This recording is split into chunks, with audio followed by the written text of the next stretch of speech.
pas de notre compétence, c'est pas sur notre territoire. Et il y aura, Dieu sait, des débats, j'imagine. Mais Amazon, c'est pas un magasin. Les gens n'y ont pas accès.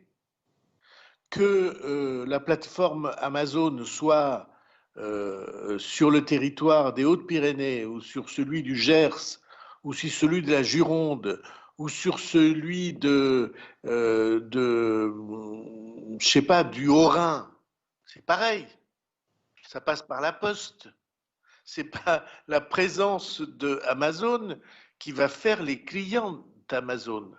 C'est simplement que la logistique, l'entreprise que je n'ai, enfin qui est une réalité d'aujourd'hui et qui fait travailler beaucoup de commerces. Parce qu'il y a beaucoup de gens qui commercent au travers de Amazon. Je ne dis pas ça pour les défendre. Moi, je suis pour qu'il y ait une démarche fiscale qui fasse que toutes ces entreprises soient soumises aux mêmes règles fiscales. Mais que ça soit à, dans les Pyrénées-Atlantiques, en Béarn ou en Gironde ou dans la Haute-Garonne ou dans le Bas-Rhin, c'est la même chose. C'est faire des paquets, acheminer des paquets. Moi, après, le reste, vous aurez des débats avec la communauté d'agglomération, mais heureusement, il y a des lois dans tout ça et j'espère qu'elles seront défendues. Moi, je ne suis pas un défenseur d'Amazon. Je suis pour que fiscalement, ces entreprises, les GAFA, comme on dit, paient des impôts. Je me réjouis de voir l'Europe se saisir de cette obligation et quant au reste, c'est la communauté de communes de Morlaix, enfin du Nord-Béarn, du Nord-Est Béarn qui aura à en débattre. Monsieur Bartholoméo.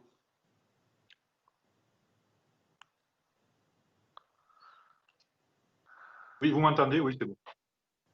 Oui, une simple remarque concernant Monsieur le maire, votre réponse à Mme Giberg pour ce qui est de la chalandise des commerçants locaux dans Amazon. En fait, ils sont soumis à une taxe de 16%. Et lorsque les produits locaux représentent un intérêt marchand majeur, Amazon et sa grande puissance financière, c'est 220 millions de dollars de gains chaque jour. Amazon s'accapare également les productions et coopte le marché étant en abus de position dominante.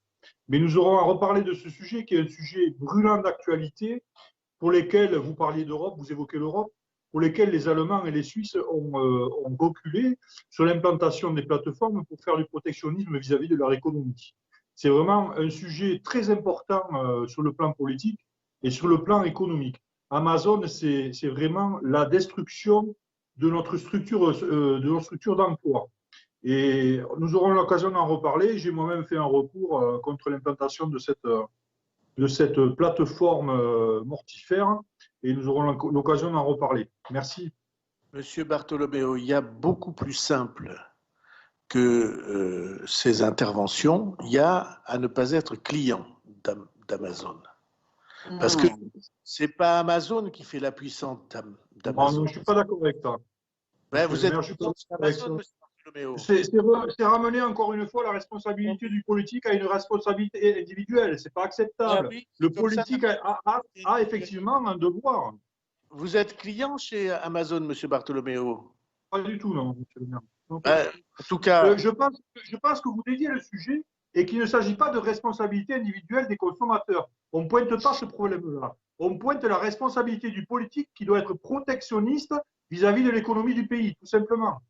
Mais la responsabilité individuelle, c'est échapper à sa responsabilité des politiques. On le voit bien à travers la gestion d'une crise aujourd'hui. On renvoie la gestion de la crise à un responsabilisme. Ce n'est pas acceptable, monsieur le maire. Si vous voulez un jour qu'on parle de ce sujet, peut-être vous découvrirez que nous ne sommes pas en contradiction sur ce sujet. Je pense qu'en effet, il y a un déséquilibre entre les productions locales, les productions européennes et les productions, par exemple, d'Extrême-Orient, parce qu'on impose à nos producteurs des normes, des règles qui ne sont pas respectés par nos concurrents.